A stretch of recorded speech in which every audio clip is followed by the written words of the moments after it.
আসসালামু আলাইকুম viewers, welcome back to my another new video. আজকে আমরা একটি গুরুত্বপূর্ণ ইংরেজি স্ট্রাকচার ক্লাস নিয়ে আলোচনা করব। Okay viewers, let's get started.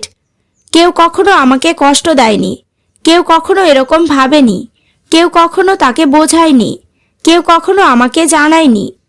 আমরা দৈনন্দিন জীবনে এই ধরনের বাক্যগুলি ব্যবহার করে থাকি। স্ট্রাকচার ব্যবহার করে কিভাবে বাক্যগুলিকে বলবো সেটি দেখে নেই।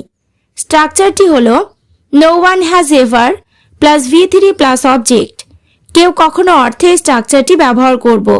এবার আমরা কয়েকটি এক্সাম্পল দেখে নেব। কেউ কখনো আমাকে কষ্ট দেয়নি, no one has ever hurt me.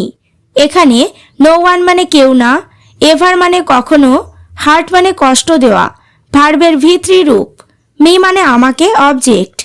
No one has ever hurt me মানে কেউ কখনো আমাকে কষ্ট দেয়নি।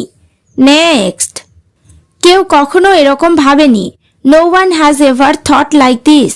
এখানে এভার মানে কখনো, থিঙ্ক মানে ভাবা, এর V3 রূপ হলো thought. No one has ever thought like this মানে কেউ কখনো এরকম ভাবেনি। পরেরটা, কেউ কখনো তাকে বোঝায়নি, no one has ever convinced him. এখানে নো ওয়ান মানে কেউ না, কনভিন্স মানে বোঝানো, হিম মানে তাকে। No one has ever convinced him মানে কেউ কখনো তাকে বোঝায়নি।